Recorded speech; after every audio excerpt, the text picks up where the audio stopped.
Paano kung pinakinggan po ng China ang sinabi ng isang senador na lumayas kayo dito sa amin, hindi namin kayo kailangan. At dahil sa galit ng bansang yan, sabi lang, aalis kami. And we will pull out all our investments here in this country. And sabi ko naman, open naman ako. Foreign policy naman natin na friends to all, enemies to none. So why don't we sit down? Yes, and maybe we can help out. Tapos ang briefing sa Department of Foreign Affairs, ibinahagi ni Senator Erwin Tulfo na may tuloy-tuloy na dialogo sa pagitan ng Pilipinas at Chinese Embassy hinggil sa West Philippine Sea. Pero aminado ang senador na ang palitan ng maanghang na pahayag ay nakakaapekto sa maayos na diplomatikong usapan. What I'm saying is siguro, wag na nating dagdagan pa. Leave it, what happened, iiwan lang natin na ganun muna.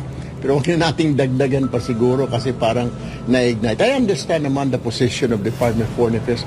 It's hard po kasi when you negotiate this ongoing dialogue tapos may maririnig ka dito, may gulo na naman doon. Gate ni Tulfo, habang nagpapatuloy ang negosasyon, mahalagang umiwas muna sa personal na sagutan at mga pahayag na maaring makapagpapalala ng sitwasyon sa kabilang panig. Aniya, ang dapat unahin ay seguridad at kaligtasan ng mga mangingisda at Coast Guard ng Pilipinas sa West Philippine Sea. Nahagi rin ng senador na dahil sa patuloy na pakipag-usap ng DFA sa China, nakapagsagawa na ang Pilipinas ng ilang resupply missions nang walang harassment mula sa Chinese Coast Guard. Isa rin sa mga tinututukan ngayon ang Code of Conduct sa South China Sea na ayon sa DFA ay mas bukas na ngayong talakayin ng China. Target ng Pilipinas, Vietnam, Malaysia at Brunei na matapos ang kasunduan bago matapos ang taon upang mabawasan ang tensyon sa lugar. Pero ayon kay Tulfo, ang palitan ng maanghang na pahayag mula sa magkabilang panig ang dahilan kung bakit pansamantalang naantala ang pag-usad ng Code of Conduct. Bilang tugon, sinabi ni Tulfo na personal niyang kakausapin ang ilan sa kanyang mga kapwa-senador upang ipaliwanag na may umiiral na dialogo sa pagitan ng DFA at China. Pinakinggan po ng China ang sinabi ng isang senador na lumayas kayo dito sa amin, hindi namin kayo kailangan. At dahil sa galit ng bansang yan, sabi lang, aalis kami. And we will pull out all our investments here in this country. Pati yung mga nagtratrabaho sa inyo, sa amin, na mga OFWs, ay aming pauuwiin sa mainland China, sa Hong Kong, sa Macau, at sa anumang mga teritoryo. Ano kaya ang magiging economic impact nito sa Pilipinas? Without firing a single bullet, gumanti through economic warfare. Ano kaya mangyayari sa Pilipinas? Tunuhin ng maganda ang ating bansa para pag tumunog, maganda ang tunog. Yun lang po. Hindi po ako nagpapagag order po dito. Gusto ko ipalabas kung anong ginagawa ng China sa atin. Pero ipalabas ng maayos na hindi tayo nagsisigawan.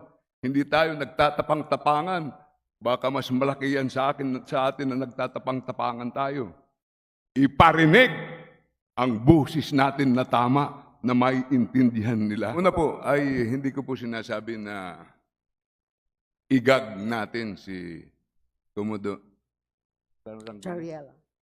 Commodore J. Tariela. Tariela. Ang sinasabi ko po ay mag-coordinate sa ating foreign affairs. Kasi iba yung foreign affairs, may kurso po yan eh. May examine yan para maiplasta mo yung mga ibig mong sabihin. At hindi tayo magantihan. Madam Speaker, hindi lang naman ito na panahon na inilalabas natin yung mga nangyayari sa West Philippine Sea. Last 19th Congress, marami na rin lumabas. Sa katunayan, isa ako sa nag-propose na palakihin ang ating runway at pagandahin ang ating base sa Spratlys. Pinuntahan ko pa doon. Ang sinasabi ko lang, hindi tayo magantihan dahil iba po yung bansa nila sa ating bansa. Bansa natin, may demokrasya tayo. Kaya natin magsalita kung anong gusto nating salita. Sa kanila iba, komunista yun na bansa. Ang kanilang presidente ay simbolo po yan ng 1.4 billion na tao. Tayo, pwede tayo magsalita. Ngayong araw lang, may impeachment natin sa ating presidente. Sa kanila, iba yun ang kanilang pananaw. Ano ba ang direksyon ng bansa natin? Last week lang, binigyan natin ng visa-free sa ating bansa ang bansang China magpunta rito. Pupunta ba sila dito na kung ano-ano na naman ang pinagsasabi ng mga opisyal natin? Gusto ko lang. Ako po'y gumigitara. Gumigitara po ako at gusto kong maganda yung tugtog ng aking gitara. Tunuhin ng maganda ang ating bansa para pag tumunog, maganda ang tunog. Yun lang po. Hindi po ako nagpapagag order po dito. Gusto ko ipalabas kung anong ginagawa ng China sa atin. Pero ipalabas ng maayos na hindi tayo nagsisigawan. Hindi tayo nagtatapang-tapangan. Baka mas malaki yan sa atin na nagtatapang-tapangan tayo. Iparinig ang busis natin na tama na maiintindihan nila ang ating sinasabi. Thank Majority you, Madam Leader. Speaker. Madam Speaker, I move to recognize the Honorable Marcoleta for his interpellation. The Honorable Marcoleta is recognized for his interpellation. Madam Speaker, may I be allowed to propound a few questions to the distinguished minority leader? Yes, you may.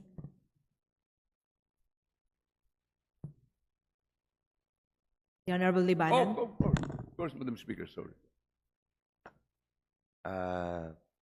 First of all, I express the same sentiment being expressed by our distinguished minority leader that in assessing our sovereignty and territory, we should be able to consider the primacy of dialogue and diplomacy. Naniniwala po ako na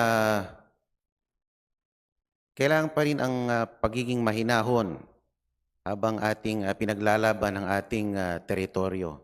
Lalong-lalo na kung ang isang kausap natin na isa ring soberenyang bansa ay malakas, makapangyarihan in terms of military and economic might, tayo ay dihado. Naintindihan ko ang pananaw ng ating minority leader na kailangan ng dialogo at hindi isang maanghang na exchanges o pananalita upang maiparating natin ang ating mensahe sa ating karatig bansa. At kung maaari lang magtanong sa ating minority leader, would you know, distinguished minority leader, who is allowing or who is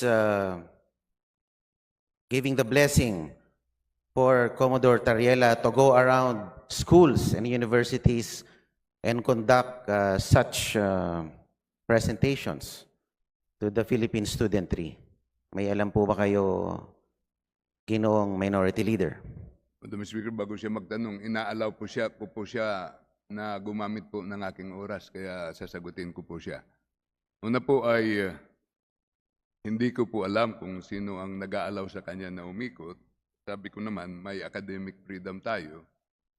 Hindi naman pinagbabawalan natin siya umikot. Ang sinasabi lang natin na professional ang handling doon. Maging tama yung maging seryoso, huwag dagdagan ng mga pwede nilang maging personal na response.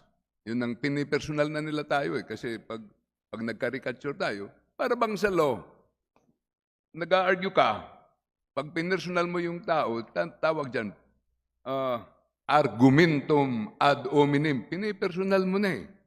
Bawal yan sa husgado. On the level dapat ang ating usapan dito.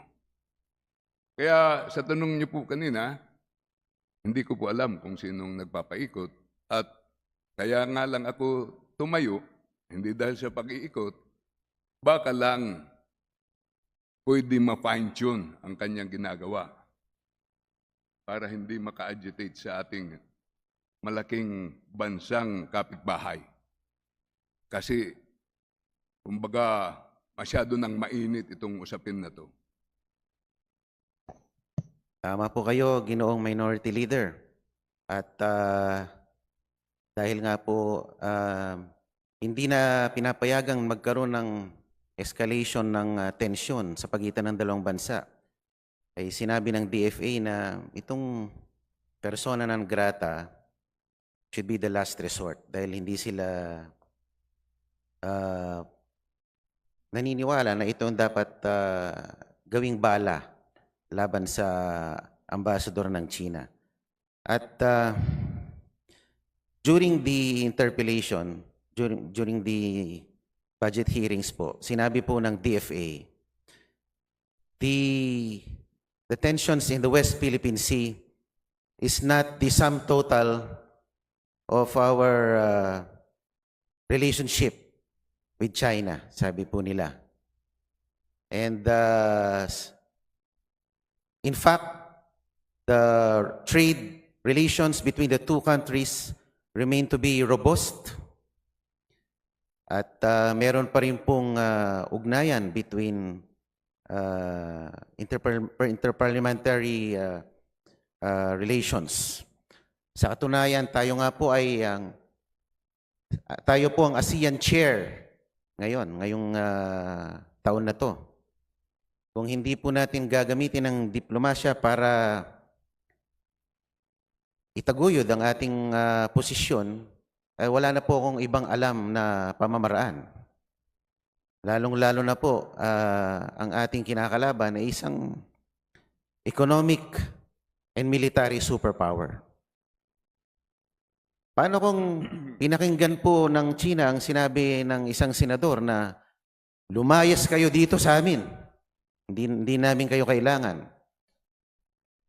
At dahil sa galit ng bansang yan, sabi lang, aalis kami. And we will pull out all our investments here in this country. Pati yung mga nagtratrabaho sa inyo, sa amin, na mga OFWs, ay aming pauuwiin sa mainland China, sa Hong Kong, sa Macau, at sa anumang mga teritoryo.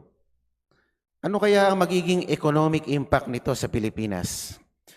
Without firing a single bullet, gumanti through economic warfare. Ano kaya ang mangyayari sa Pilipinas? At sinabi nila, hindi na kami mag-aangkat ng inyong mga produkto. Ano po kaya ang mangyayari sa atin? Ginoong Speaker, Distinguished Minority Leader. Madam Speaker, yun nga ang isa ring problema natin. Marami tayong OFWs na nandun po sa bansang China at mga bilateral trade agreements natin. Kaya kailangan kalkulado po ang response natin sa ating foreign affairs at sa ating diplomatic strategy. At para sa kaalaman po ng lahat, sabi ko, ako po'y tutulong sa depensa ng ating bansa kung kinakailangan. Sa katunayan po, sa distrito po ni Congressman Shin Gonzales na aking distrito rin po, ay inimbitahan namin ang Philippine Coast Guard para doon ang Regional Training Center. At ngayon po ay nag-o-organize po kami ng Coast Guard Auxiliary. Pero habang naghahanda kami, kung ano ang mandato ng ating Pangulo, ay gawin nating mahinahon ito. Kasi alam naman natin ang bunga ng mga konflikto. Kahit saan tayo mapunta, ay dapat napag-aralan ng maayos. Yun lang po. Well, thank you very much, Mr. Speaker. And to end my interpellation, I still convey my continued support sa ating distinguished minority leader. Ito po ay kanyang pribilehyo na ipahayag ang kanyang nararamdaman by virtue of a privileged speech. At siya po, katulad natin, ay isang makabayan din. Hindi ko mo siya hindi nagiging padalos-dalos sa panalita, hindi ibig sabihin siya ay hindi makabayan. Iniisip niya rin po ang kapakanan ng ating mga Pilipino, hindi lang sa West Philippine Sea, kundi ang mga Pilipino nagtatrabaho sa ibang bansa at ang mga Pilipino na nakikipagkalakal sa ating mga ASEAN neighbors. At gusto ko rin pong sabihin, ang ating bansa ay patuloy na nagpapahayag ng independent foreign policy. At ang gusto ng ating Pangulo na tayo bilang bansa ay friends to all, but enemies to none. Yun lang po. Maraming salamat po. Madam Speaker, ang bansang Pilipinas ay nasa sitwasyon na napakadelikado. Dalawang superpowers, nasa gitna po tayo. At yung dalawang superpower na ito ay hindi lang dito magkaharap. Sa Europe, sa Africa, Latin America, kahit sa kanilang mismong mga bansa ay magkaharap sila at nagbabanggaan.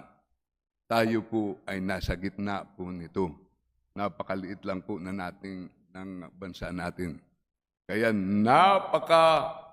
iba yung pag-iingat ang kinakailangan natin, iba yung pag-aaral at tamang kilos para mabuhay po ang ating minamahal na bansang Pilipinas. Maraming salamat.